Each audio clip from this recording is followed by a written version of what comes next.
Okay, and finally we have two more contextual inquiry diagrams or models. And both of these are in the Evolved textbook. I just like calling it that. And they're going to be, again, thinking about the work and life in kind of the broader perspective on who the user is and how they engage in their everyday life. So the first is the relationship model. So of course, relationships are the people who influence each other. We influence each other's choices, behaviors, and emotional experience.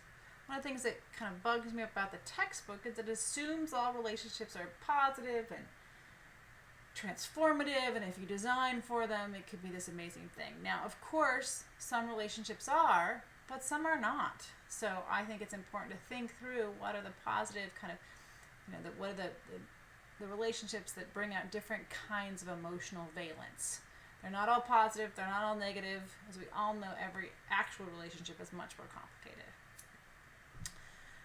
So this model helps us trace who kind of the different levels of relationships are and the content and manner in which we relate to people at each level. So who are kind of core relationships, our semi-core, and our kind of everyday acquaintances. And again, the attempt is to design in support of key relationships. Takes a first-person perspective, of course. And just to kind of make you aware, I realize that this model likely requires an actual relationship interview where someone kind of sketches out for you all the relationships in their life. This is probably not something you got from the data that you already have. Now, if you want to go back and do that kind of interview, great. If you think that would be useful for your kind of findings. But I'm putting this model out here because it's an important one, but not assuming that many of you are going to have the data to do it. Okay, the aspects of the relationship model. Again, we've got these color-coded delineations of the categories of relationships. So who is super core, who's, everyday acquaintances, and who are kind of the people I see once in a while, or the people at the coffee shop. I don't know, I forget that they have it all delineated out. But you can come up yourself with the kind of the categories themselves. You don't have to mimic those. You think about how does your user group the people in his or her life, and how do you represent that visually?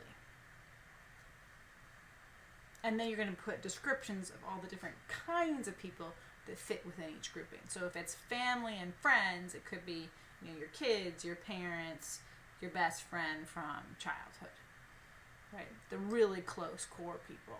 It could be your, next one could be work colleagues and people from church, right? So it could be kind of people that you're close to and that you see regularly, but they're not your go-to people. So you might delineate that out. Work, church, my kids' sports team, other parents, or something like that.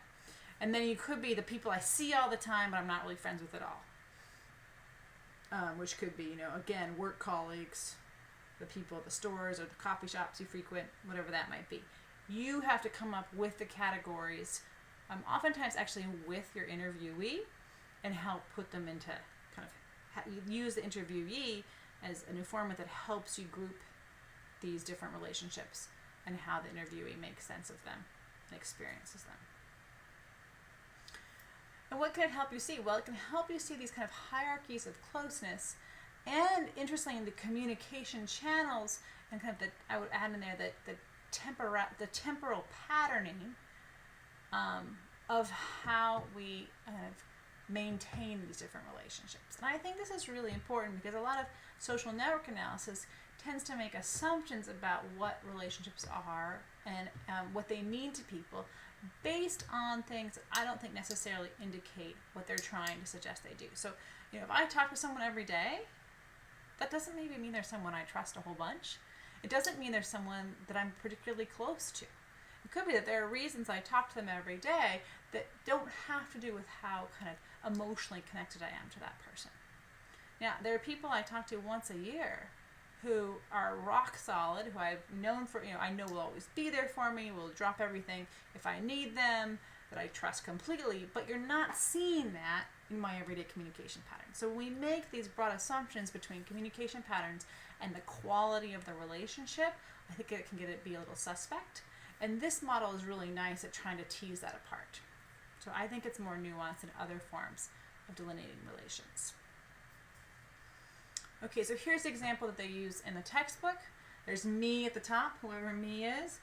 They call it the inner circle, friends and family, and acquaintances, and you can see the different boxes of the kinds of people that go in each of these.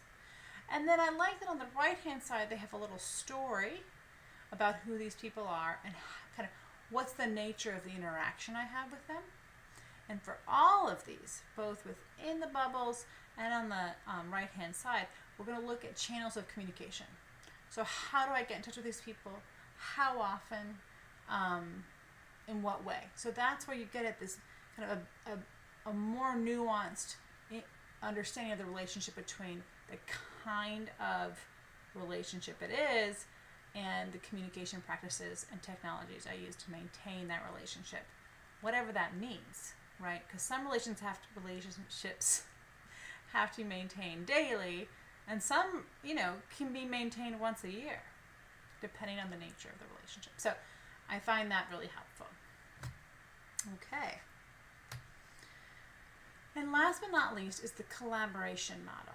And this is kind of similar to some of the work process models we saw in the prior lectures, but bumping it out to think about collaboration across spheres of life and in service of potentially an individual goal, or I would say a work goal or a shared goal, or whatever the goal might be. It's taking it, kind of exploding it beyond the workplace.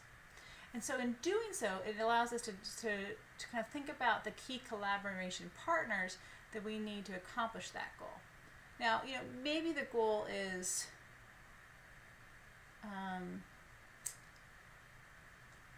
do well in my next review at work. Okay, so I'm going to make it very work focused. Because you could see then that the key people to help you do that are going to be your colleagues, right? Like the people who review you, and the people who who are kind of in charge of, not in charge of, but in a de facto way, are in charge of establishing your reputation. It could hurt your reputation. But actually, if you think about it, there's all kinds of key collaboration partners. Your spouse, the people at home who are willing to let you work late, right? If that's necessary. It could be, another friend who picks up the slack for you in another way. All of kind of the invisible work that goes on to help you do well at your workplace. That this is going to be, that these are all forces that are collaborating to help you accomplish that goal. So this one can either be first person or multiple perspectives. And the aspects of the collaboration model are, again, the breakdown of the goal into subparts with columns for the key communication partners or interaction partners or arenas that they're going to be helping you get to that goal in a collaborative way. So because of the fancy kind of graphic representations we're seeing in the Evolved book, they have a lot of graphic representations of the people who are engaging in each subpart, with sound bubbles to represent actual kind of units of conversation, and the kind of the technology that's used in what ways. When are you emailing? When are you texting, etc. And within each column, you're going to look at the stages needed to accomplish the goal, along with communication practices at each stage. So what can it help us see? Well, I think it's really fascinating because it can help us see the complexity of relations and interactions and technologies that come together in service of accomplishing a goal. And I think that it's beyond complexity. It's, again, the invisible work, the invisible collaborative partners that actually are really playing important roles in allowing us to kind of accomplish goals both in the home life and in the work life and for ourselves. If my goal is to get in shape, there's actually a bunch of collaborative partners in my life I would need to help me spend the time I would need to spend and know what to do and help me come up with a plan to get in physical shape. Our lives are these webs of people, and so if you think about all of the kind of the things that have to line up for me to take that time, engage in that activity, and reach that goal, and who is there to help me do that. Okay, so this graphically represents the kind of non-linear aspects of collaboration and it integrates the formal and informal aspects of collaboration. And I like the idea that it's highlighting these relational aspects, the emotional tenor, and the power dynamics that you do see happen in all of these negotiations in order to collaborate.